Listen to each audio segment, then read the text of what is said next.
So I jumped a little bit ahead here in this video just to start getting some of this apart before starting to record. Don't really have a whole lot of battery left at the moment. So this is getting a radiator, cooling fan, thermostat, and a water pump. This is a 2015 Kia Sorento. You got to remove the bumper cover in order to gain access to the radiator. There, up under here is two 8mm, one over here and one over there on that side. You have a 10mm here, which goes through this hole. Push clip, push clip, push clip, push clip, 10mm. Take all of those out, take the two 8mm out, grab this corner here from the outside edge and pull. And then you're going to probably get these two or these three out. Then this is going to be stuck up under here. So you'll put your fingers here and pull out. Do the same thing to the other side. Get this center section lifted up off of the radiator spout. Then you should be able to grab both sides, one over here, wiggle side to side, and it'll pull off of these clips here. You might have to slightly lift up. Do the same to the other side. These are 10mm bolts. Take those out. Make sure you sit it on its corresponding side. It doesn't necessarily have to be on its corresponding side because it's pretty obvious where they go. But for sake of the video, we'll go ahead and do it that way. I have not drained the coolant yet. I will do that in just a minute. There's a cover that goes right here to the inlet of the intake. You have two Phillips head screws here, two Phillips head screws here. Take that out, set it up on top of the vehicle or somewhere where you can find it. Take this shield off. I've not taken it off yet, but I will in just a minute. This panel here slides up, should slide up.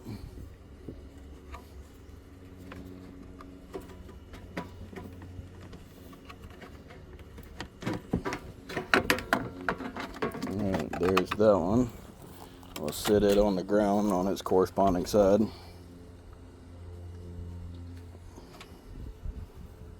If it's stuck, like these are, you may have to use two hands to do it, but I got it with one. Pull it up to where it stops on the bottom, and it should pull out, just like the other side did.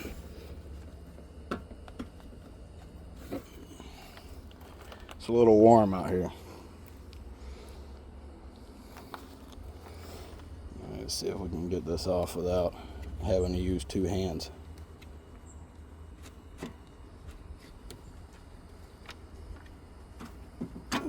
Alright, I did get it off. I had to pull the tab up and pull it over this little ear. May end up having to do the same with the bottom.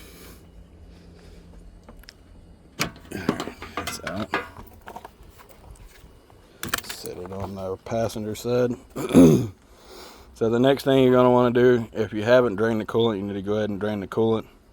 Disconnect the fan motor, which is the plug there. Remove your hoses from the upper and the lower. Your upper can be accessed here. Your lower is way down in there at the bottom. Now, since this is getting a coolant flush, I want to be taking both of those connections off there. That way the coolant can free flow through the engine. There is a bracket right here. Can't really see that myself. There's a bracket down in here to the condenser coil lines. It's a 10mm that holds it to the radiator. Take that 10mm out. You should be able to move this condenser around. To facilitate in taking this out, grab the whole assembly, push the bottom in towards the engine, remove the tabs, pull up. Not remove the tabs, but squeeze the tabs out and pull up. Down in the bottom here is another one. You want to do the same with it. Then, if you've disconnected everything, it should come right out of there. Now, I don't know if this has a trans cooler on it or not. don't see one, so it's just the radiator and the cooling fan coming out. The cooling fan is getting replaced as well, so pulling it out as an assembly if I can. If I can't, I'll be disconnecting it. The water pump, you can see it right there.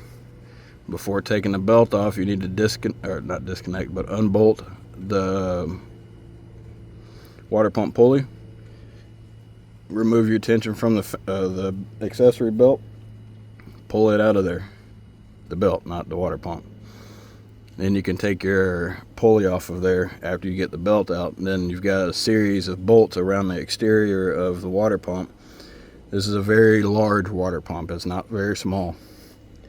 It goes all the way up into here at the top, clear down to the crankshaft on the bottom, all the way up to here in the front and to there in the back. You can see the back of it right there. Maybe right there. That's the back of the water pump. It's blurry. That bolt will not come all the way out, so don't fret if you can't get it out. All the rest of them will come all the way out. These 17 mil bolts and nuts need to come off. So you need to have a jack underneath the vehicle, under the engine, to hold up slight pressure. You're going to want to take these 3 17s off here, these 17s off here, pull that whole entire assembly out. That'll give you direct access to the water pump. You want to make sure this back section has a separate water pump gasket itself. I don't know why, but it does. The rest of the water pump gasket is steel. So when you take the water pump off of there, your steel gasket is going to come right off probably. It may be stuck on the pins. Your paper gasket is going to have to be scraped off. Do not use a razor blade on it, unless it's a plastic razor blade. That way you don't have to worry about gouging the aluminum. Let me see. If you're wondering, this is only about 10 minutes worth of work. Taking the rest of this out is going to be a lot more than 10 minutes, and I have to use both of my hands, so I'm recording a video ahead of time just to kind of help out if anybody needs help. Make sure to remove your lights from this too. You don't have to take all those brackets off the bottom or the shields off the bottom. You can literally leave it hanging like this and it won't hurt anything, unless of course it's already been off, and then it may. But this is perfectly fine. There's many screws around the bottom side of this. A lot of how-tos show taking this panel right here off. Don't do that. It's not necessary. You just take this upper section loose from the body itself and then pull the radiator off, or bumper cover off, as mentioned in the previous portion of this video. Hose clamp tool to be able to get these hose clamps off is a must. I have one, I believe it's over here.